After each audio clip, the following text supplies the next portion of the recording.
Bismillahirrahmanirrahim. Ila hadratin Nabi Mustafa Muhammad sallallahu alaihi wasallam wa azwajihi wa auladihi wa dzurriyyatihi wa ahli baitihi tahirin ashabihi akramin. Sama hadratin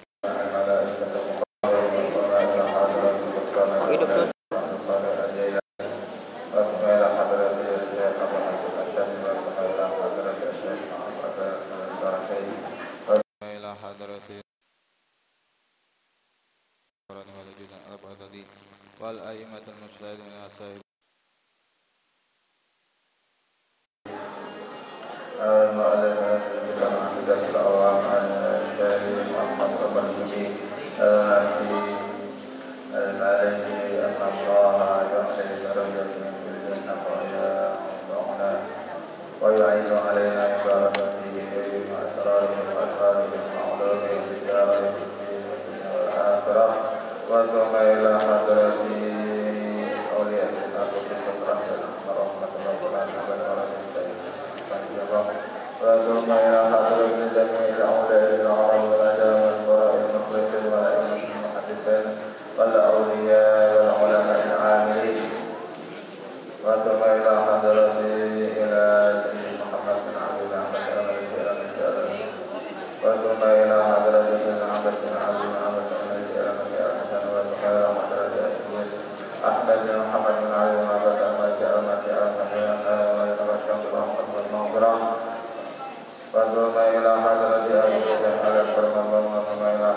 Wa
Bismillahirrahmanirrahim. Alhamdulillah bi ni'matihi tatimmu shalihat wa bi fadlihi tatanazzalul barakatu wal barakatu wal hasanatu wal khairat wa bi tawfiqihi tatahaqqaqul maqasid wal ghayat.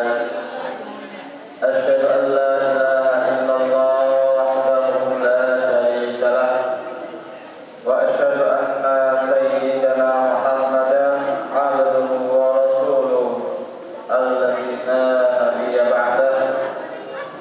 Rabbi shrah li sadri wa yassir li amri wa hlul 'uqdatam min lisani yafqahu qawli.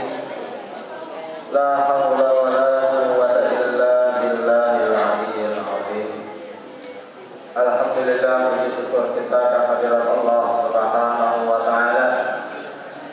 Dengan banyak kita mengucapkan syukur, semoga kita akan bertambah kenikmatan yang Allah berikan kepada kita, dari kenikmatan yang sudah kita rasakan atau kenikmatan yang nanti insya Allah akan kita rasakan, berupa kenikmatan jasmani maupun kenikmatan rohani. Tapi ada satu kenikmatan yang harus kita syukuri melebihi kenikmatan yang lain, yaitu kenikmatan iman dan kenikmatan Islam. Kedua kalinya marilah kita sama-sama membacakan sholawat untuk baginda Nabi Muhammad sallallahu alaihi wasallam dengan ucapan Allahumma shalli wa sallim wa barik alaihi. Semoga kita tergolong umatnya dan mendapatkan syafaatnya di akhirat kelak nanti. Amin amin ya rabbal alamin. Hadirin hadirat rahimakumullah, para santri dan santriwati yang dirahmati oleh Allah Subhanahu wa taala. Alhamdulillah kita bisa melanjutkan kajian rutinitas kita pada setiap hari Ahad, malam Senin. Kajian pembahasan tentang ilmu tauhid, yang mana pada pembahasan yang lalu sudah dijelaskan tentang Isra wal Mi'raj baginda Nabi Muhammad sallallahu alaihi wasallam. Baru mukadimahnya. Sekarang pada malam hari ini kita akan melanjutkan kajian yang sama, yang membahas tentang Isra dan Mi'raj baginda Nabi sallallahu alaihi wasallam sebelum Rasulullah melakukan Isra. Pada malam hari ini saya mengambil kisah Isra wal Mi'raj dari kitab Al-Anwarul Bariyah Minal Isra wal Mi'raj Khairil Bariyah, karangannya Sayyid Muhammad bin Ali bin Abbas al-Maliki al-Makki al-Hasani, yaitu salah satu guru Aliyah Syekh Ali Akbar Mardud. Dijelaskan bahwa Nuqtatul intilaqat ilal aqsa wa qad kana al-Isra'u minal masjidil haram ba'da an ja'ahu Jibril ila bait alladhi kana.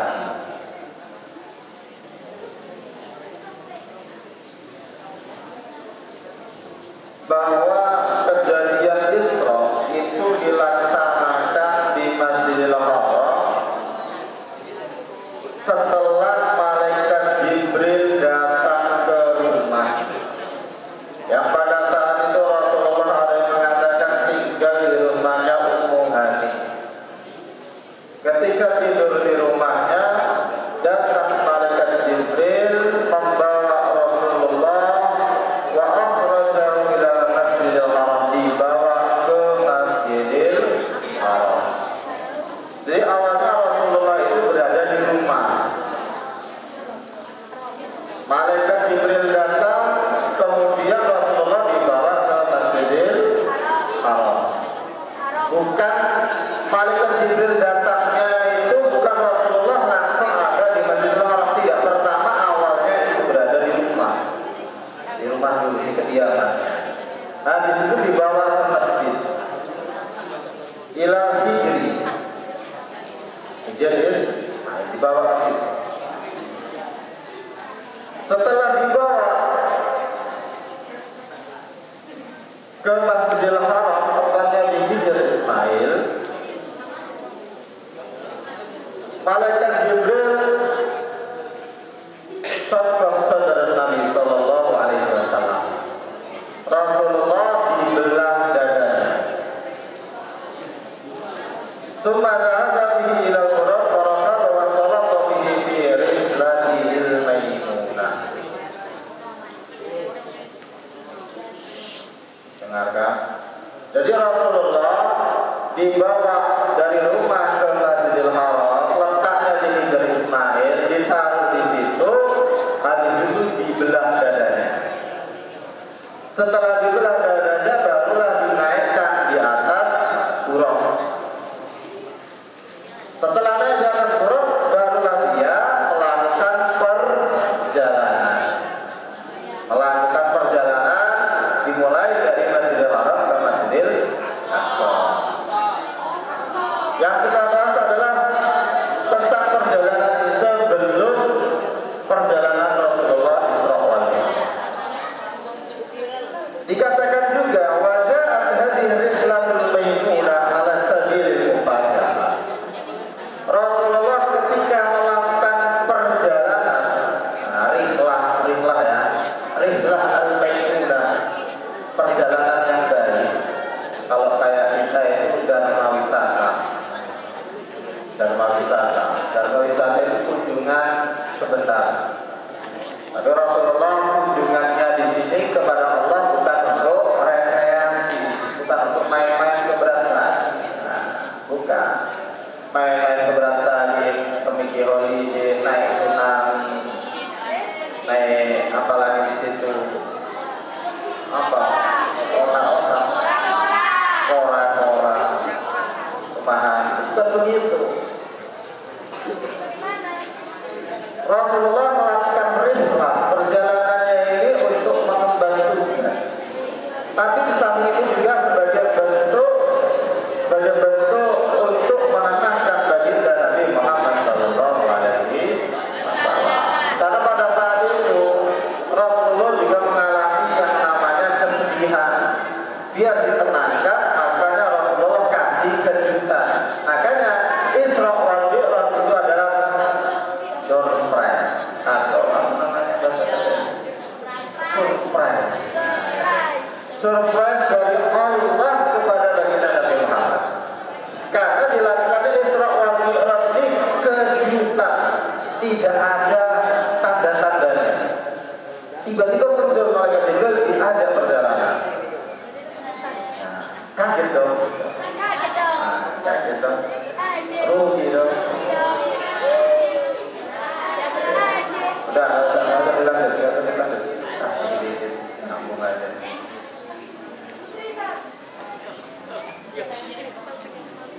Jadi memang perlakuan apa? Perjalanan Isra wal Mi'raj yang dilakukan oleh Nabi ini adalah kejutan dari Allah. Surprise dari Allah. Tidak ada pemberitahuan sebelumnya. Gak ada dibilangnya Rasulullah nanti tanggal sekian atau 3 hari lagi, nanti seminggu lagi, sebulan lagi, kamu nanti akan perjalankan dari Masjidil Haram ke Masjidil Aqsa, di situ ke langit. Gak ada pesannya. Makanya perjalanan Rasulullah ini min ghairi mi'adin sabiqin, tanpa ada persiapan terlebih dahulu. Kama asyara ilaihi sallallahu alaihi wasallam, sebagaimana isyarat yang dikatakan oleh Rasulullah, yang disabdakan oleh Rasulullah sallallahu alaihi wasallam, bainama ana. Tiba-tiba aku. Rasanya kan kaget, bainama ana. Tiba-tiba aku ada di kalian, loh, kok tiba-tiba aku ada di masjid? Ternyata dia tinggal tidur dari kamar, jalan sendiri sampai ke masjid. Setelah pulang, loh, kok aku tiba-tiba ada di masjid? Mungkin ada yang kaget, loh, tiba-tiba aku kok ada di Al-Kautsar? Kok bisa? Apa kemarin lagi hipnotis? Ya. Dia akan akan jadi perjalanan Isra wal Mi'raj ini adalah kejutan dari Allah.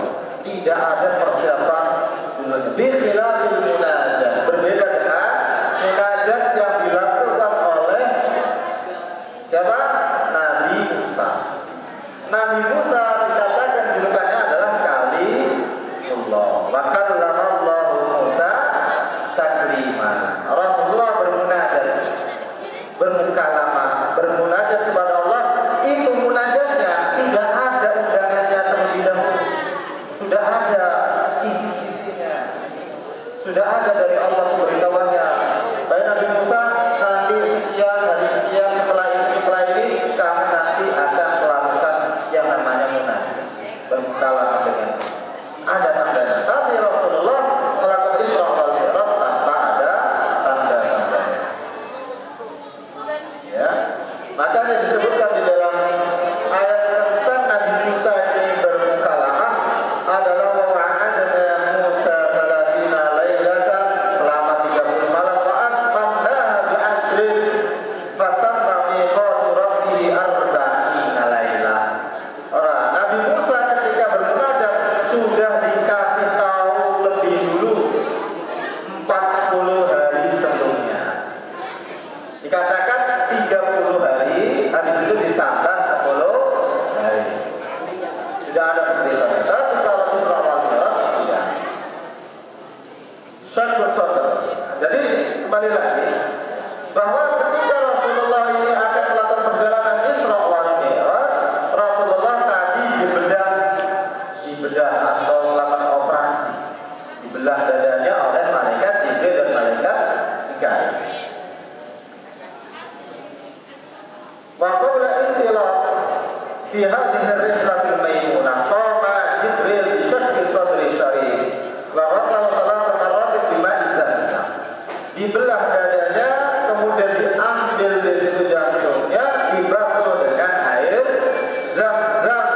Yu'awiluhu fi dzalika Mikail, dibantu oleh malaikat Mikail. Jadi dokternya malaikat Jibril, asisten dokternya malaikat Mikail. Asistennya malaikat Mikail. Wa hadhihi al-amaliyatu amali syaqq sadr wa qala sallallahu alaihi wasallam arba'a marrat. Rasulullah pada saat Isra wal Mi'raj ketika dibedah, pada saat itu Rasulullah sudah mengalami pembedahan sebanyak 4 kali. Yang pertama di saat masih kecil, ketika dia ada di Bani Sa'ad. Yang kedua saat Rasulullah berumur 12 tahun. Saat Rasulullah berumur 12 tahun. Yang ketiga setelah Rasulullah diutus menjadi, atau di saat Rasulullah diutus menjadi Nabi. Karena Isra wal Mi'raj dilakukan setelah diutus. Jadi Isra wal Mi'raj ada mengatakan 1 tahun setelahnya. Jadi setelah Rasulullah diutus menjadi Nabi, baru ada kejadian Isra wal Mi'raj. Makanya yang keempat urutannya, yang terakhir yang keempat adalah Lailatul Isra, di malam pembedahan ini dilakukan untuk apa? Pembedahan Rasulullah di sini dilakukan agar untuk mengambil satu bagian yang menyebabkan setan ini bisa masuk ke dalamnya. Ya, bukan karena untuk mencuci bersih kotoran, bukan dibelah dadanya terus diambil jantungnya kemudian dicucikan jantung Rasulullah kotor. Bukan seperti itu, salah. Kalau yang ada yang ngomong seperti itu, bukan seperti itu. Rasulullah itu suci, sudah suci dari Allah. Makanya kata al-alim billah Sayyid Ali Al-Habsyi mengatakan wa ma akhrajal amrat min qalbi ada walakinnahu zatu tudran ala Rasulullah itu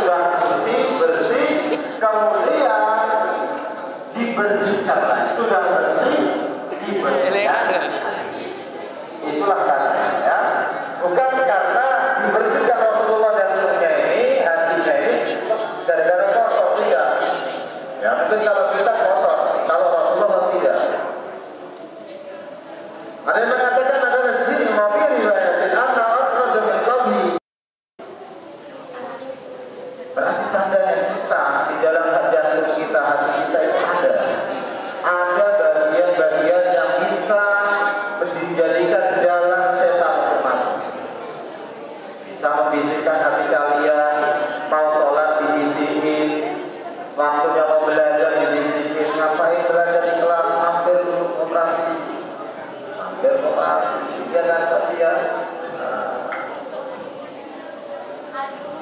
Ya Pak,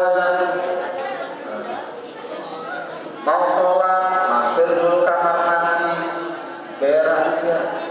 Sampai di kamar mandi tak berak. Karena itu tadi kena bus setan, digoda sama setan. Kita semua.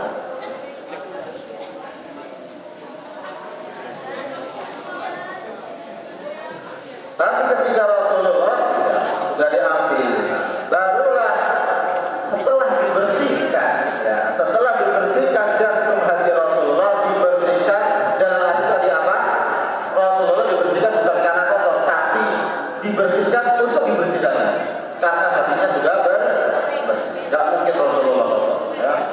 Makna Rasulullah di bagaimana Rasulullah asal bersih Muhammad sallallahu alaihi wasallam mamdu'un birrahmah. Ada yang mengatakan Rasulullah diambil jantungnya agar dikasih rahmat di dalamnya. Bal huwa manba'uha wa asluha kama qala Allah Ta'ala wa ma arsalnaka illa rahmatan lil alamin. Karena tidak aku utus kepadamu sebagai kabar, akan tetapi sebagai rahmat untuk seluruh alam. Bagi rahmat syamilun kamilah, ya. Di antara rahmatullah Ta'ala wasi'a kulli syai'. Setelah ada kejadian pembelahan operasi tadi, baru setelah itu ada namanya khatamun nubuwah. Khatamun nubuwah. Apa khatam? Khatam itu distempel atau disegel, dicap. Khatamun nubuwah artinya disestempel kenabian. Dikatakan semua nabi, ini salah satu keistimewaan baginda Nabi Muhammad sallallahu alaihi wasallam. Sallallahu alaihi Nabi Muhammad. Salah satu keistimewaan baginda Nabi Muhammad sallallahu alaihi wasallam, seluruh para nabi tanda kenabiannya itu ada namanya apa di sini itu? Semacam tai lalat atau ada cabda di tangan kanan. Semua para nabi ada tanda kenabiannya, ada syamahnya, ada tandanya itu di tangan sebelah kanan. Ada tandanya. Tanda dia kalau dia itu adalah seorang nabi, nabi Allah. Ada tandanya sebelah kanan. Gak usah ditengok-tengok tangan kalian ya. Kalian sudah nabi. Mau dicari dari mana pun sudah nabi. Itu kalau hitam memang betul-betul tompel, itu betul-betul tai lalat, tidak ada gunanya. Ya bukan itu. Nah, Rasulullah, para nabi dulu, para nabi terdahulu itu tangan kanannya ada stempel Arab, berstempel ada cap. Kenapa disebut? Ada cap. Ada tai lalatnya di situ. Tapi di situ tandanya ada capnya warna hitam, di situ adalah tanda kenabian. Tapi berbeda dengan Rasulullah. Rasulullah tidak sama dengan para nabi terdahulu. Rasulullah tanda kenabiannya itu ada di mana? Khatamun nubuwah Rasulullah berada di kaki, berada di pundak. Kalau yang lain di tangan, yang Rasulullah khususnya berada di pundak sebelah kiri. Dia pundak sebelah kiri. Mau cari lagi ya? Di situ ada tanda kenabiannya sebelah kiri. Pas dekat berarti dia berarti pas kan di situ jantung kan berada di sebelah kiri. Pas ternyata di sebelah kirinya itu adalah ada tanda kenabian khusus baginda Nabi Muhammad sallallahu alaihi wasallam. Nabi yang lain hanya di tangan, Rasulullah ada di pundak sebelah belakang, ada yang bilang di sini tanda. Itu pun dikatakan tanda kenabian Rasulullah itu semacam daging yang tumbuh, agak normal. Apa daging yang tumbuh gimana? Jadi kalau kulit itu kan biasanya ada, ini kan mulus ya.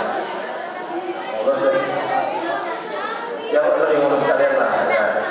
Terus habis itu ada kan semacam luka, gitu kan? Kayak kalau ada luka itu kan berarti ada bekas di atas, ada capnya di sini. Berarti tanda kenabian Rasulullah itu ada di sebelah kiri.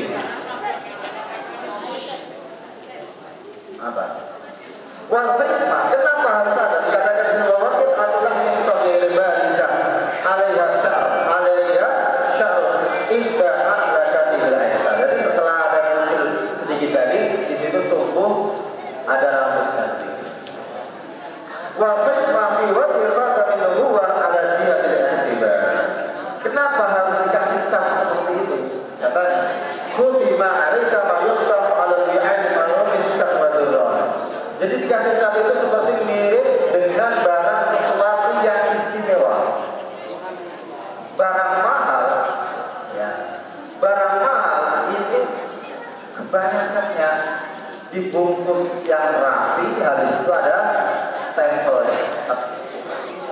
Ini zaman-zaman kuno gitu. Kalau dia ada surat, sebagai contoh surat dari raja, maka ditaruh di amplop, habis itu dikasih stempel. Kalau ini adalah dari keluarga raja, dari raja. Atau kalau barang sesuatu kiranya itu adalah barang mahal, beli berlian atau apa, pasti ditaruh dalam wadah yang mewah, habis itu disegel, kasih kunci, tadi kasih apa, enggak dibungkus plastik. Kalian beli berlian, beli berlian 2 miliar, habis itu dibungkus kresek, sosok kayak gitu. Ya itu beli gorengan kayak gitu, beli gorengan kasih plastik. Beli apa lagi? Beli nasi padang, ayam penyet, nasi uduk panggang, kasih plastik. Kalau beli yang mahal, beli yang enggak dikasih kotaknya, dikasih stempelnya, kasih kertas apanya, rupanya eksklusif. Enggak kaleng-kaleng, enggak plastik aja. Hah? Enggak. Kalau yang pernah beli, itu kalau nanti beli. Begitu ya.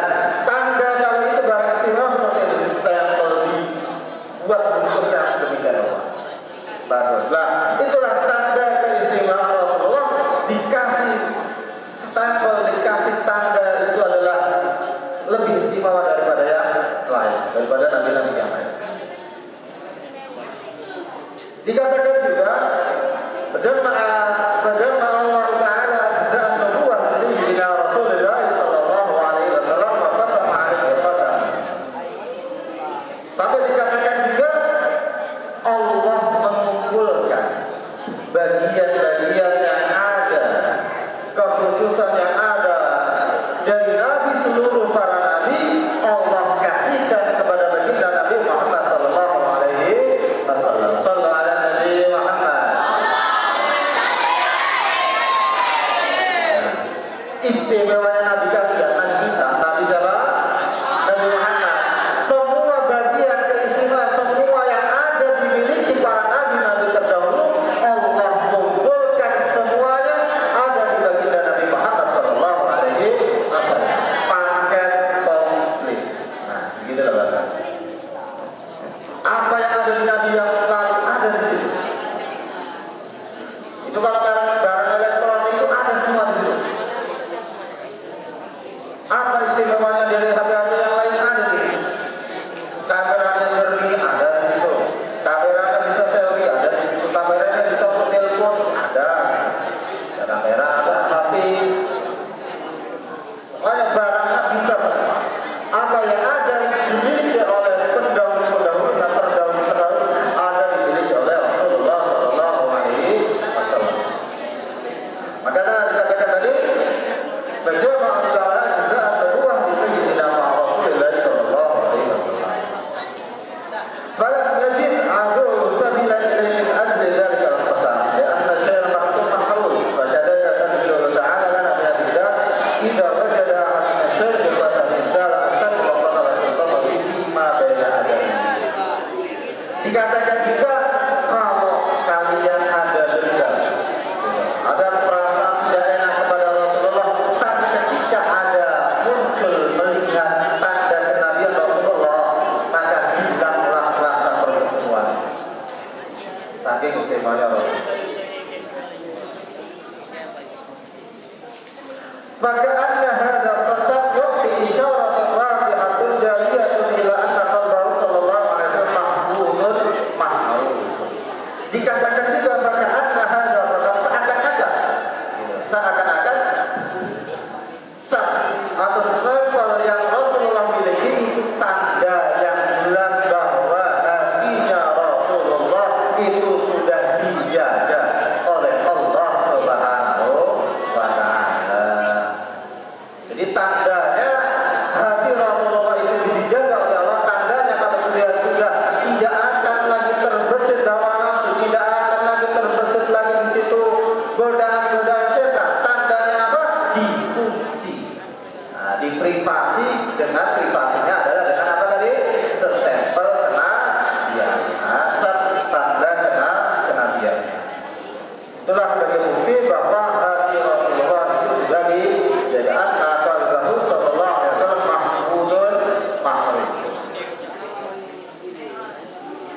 Fatadullu hadis ala anna hadzal khatam kana mawjudan min qablu wa dhahir anna sallallahu alaihi wasallam wulida bihi wa bihi athar. Ada yang mengatakan tanda kenabian Rasulullah itu ada sejak Rasulullah lahir. Ada yang bilang ya. Ada yang mengatakan tandanya Rasulullah itu tanda wallahi menurut pendapat yang lain atau kesimpulannya tanda kenabian Rasulullah itu sudah ada sejak Rasulullah kecil, cuma semakin lama semakin besar. Waktu dia masih bayi ada tanda kecil, tapi semakin Rasulullah dewasa, semakin dewasa, maka tandanya juga semakin tampak.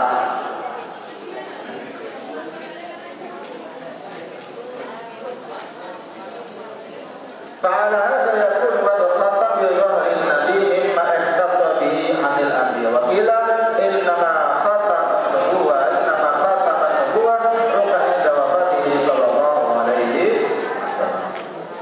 Jadi dikatakan tadi bahwa melaksanakan tanda capnya kebesaran Nabi adalah memang dikhususkan kekhususan bagi Nabi Muhammad daripada seluruh para nabi. Dan dikatakan bahwa tanda kenabian tadi ada yang mengatakan wakil itu maksudnya pendapat yang tidak sahih. Di saat Rasulullah wafat itu tandanya hilang. Ada yang mengatakan ketika Rasulullah wafat tanda kenabiannya hilang. Ada yang mengatakan berarti pendapat dari kebalikan itu berarti yang sahih tanda kenabian Rasulullah tetap selalu ada sekalipun Rasulullah sudah meninggal. Kembali lagi ke cerita utama. Jadi Rasulullah tadi cerita utamanya apa? Rasulullah dibawa malaikat Jibril dari rumahnya dibawa ke Masjidil Haram. Ya, di Masjidil Haram di Ka'bah, di dekat Ka'bah di Hijr, ada namakan Hijr Ismail, ada namakan di dekat Hajar Aswad. Nah, di situ Rasulullah dibelah dadanya. Setelah dibelah dadanya dikasih apa tadi? Stempel.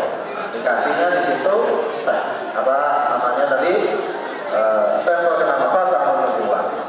Setelah dibelah sudah melakukan persiapan yang matang. Habis itulah Rasulullah dinaikkan di atas burung ya. Orang kata Rasulullah al-burung dikatakan burung. Kenapa namanya burung? Ada hewan kenapa dinamakan burung? Karena dia bukan desa.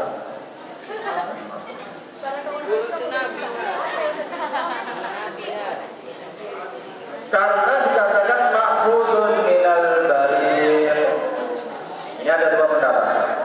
Ada yang mengatakan buruk dikatakan buruk karena dia diambil dari kata al-barir.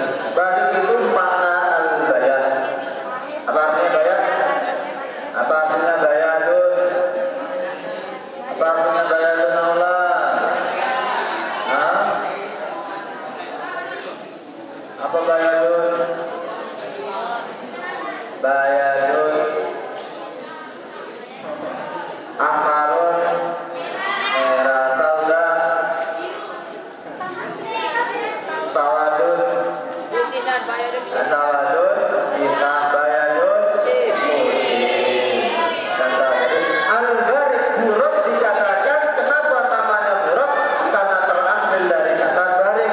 Barik itu artinya putih, berarti tandanya buruk itu hewan yang warnanya putih. Karena dia putih maka dikatakan buruk. Nah, kalian putih buruk berarti. Pusat putih buruk. Enggak, saya bersih. Lianna dikatakan lianna launahu abiyan saya atau abiyan. Karena nama buruk, karena buruk itu hewannya warnanya putih. Bahwa asraful alwan. Karena putih itu adalah paling utamanya warna. Ini khusus untuk laki-laki. Kalau untuk perempuan, warna yang paling bagus, yang paling afdal untuk perempuan adalah warna hitam. Nah, ini yang telah hitam cuma satu Pak. Atau yang kalau nggak hitam paling nggak minimal gelap. Nah ini hitam. Tanda lagi hitam. Kalau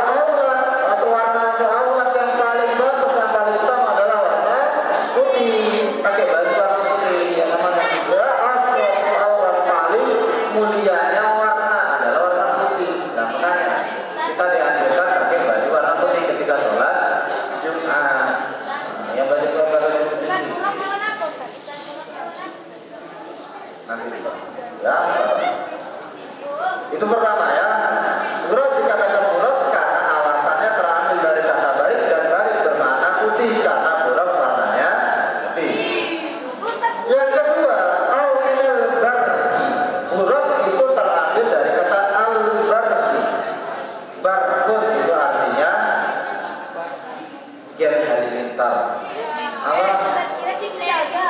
Petir. Jadi albar itu artinya hilang. Hilang. Kenapa? Lisur nasi sayyid. Karena jalannya buruk itu cepat. Karena saking cepatnya buruk maka dikatakan buruk. Buruk kita ambil dari kata albar. Arsalallahu ta'ala lahu minal jannah ijlalan wa ta'liman. Buruk ini Rasulullah sediakan buruk ini Allah sediakan hewan buruk itu diambil langsung dari surga, hewan surga, made in surga, bukan made in China, bukan made in Indonesia, tapi buruk adalah made in surga. Itulah pertama. Kenapa dikatakan seperti yang dikatakan? Kenapa harus pakai buruk? Katanya. Kenapa Rasulullah melakukan perjalanan harus pakai buruk? Kenapa nggak langsung terbang gitu? Nggak langsung apa? Ya terbang. Kalau Inna Allah ala kulli syai'in qadir. Allah segala sesuatu itu mampu. Nggak harus pakai buruk bisa. Maka dikatakan Allah pun sebenarnya bisa menerbangkan melakukan perjalanan untuk berbeda dari Muhammad tanpa ada buruk itu bisa. Nah, itu tadi terbang bisa, langsung hilang pun bisa semuanya. Langsung sampai hilang dari Masjidil Haram, langsung hilang sampai Masjidil Aqsa. Habis itu hilang sampai Sidratil Muntaha. Allah bisa. Makanya hikmahnya kenapa harus pakai naik kendaraan? Harus pakai naik buruk. Kenapa? Alasannya di sini adalah ala adadil muluk idza stada'u aziman ba'atu ilaihi najib hayya. Ketika seorang raja pada masa itu mau mengundang seseorang, maka raja tersebut akan menyiapkan kereta, akan menyiapkan kendaraan yang sudah disiapkan, kendaraan istimewa untuk orang yang diundang tersebut. Jadi umumnya seperti itu yang saya jelaskan. Kalau seorang raja mau mengundang seseorang, maka orang itu adalah orang yang mulia, maka dijemput. Ada kendaraan pribadi, ada pas-paspresnya yang datang untuk menjemput tamu tersebut. Ini berbeda sama para nabi yang lain. Berbeda dengan Nabi Sulaiman. Nabi Sulaiman melakukan perjalanan naik apa? Naik. Nabi Sulaiman kalau pergi dari Medan ke kota Tani itu bisa naik angin. Naik pesawat masih ada landingnya, masih ada take off-nya lama. Nabi Sulaiman bisa langsung terbang naik angin kencang sampai ke kota Tani. Sampai naik angin ke Gunung Suwa yang nggak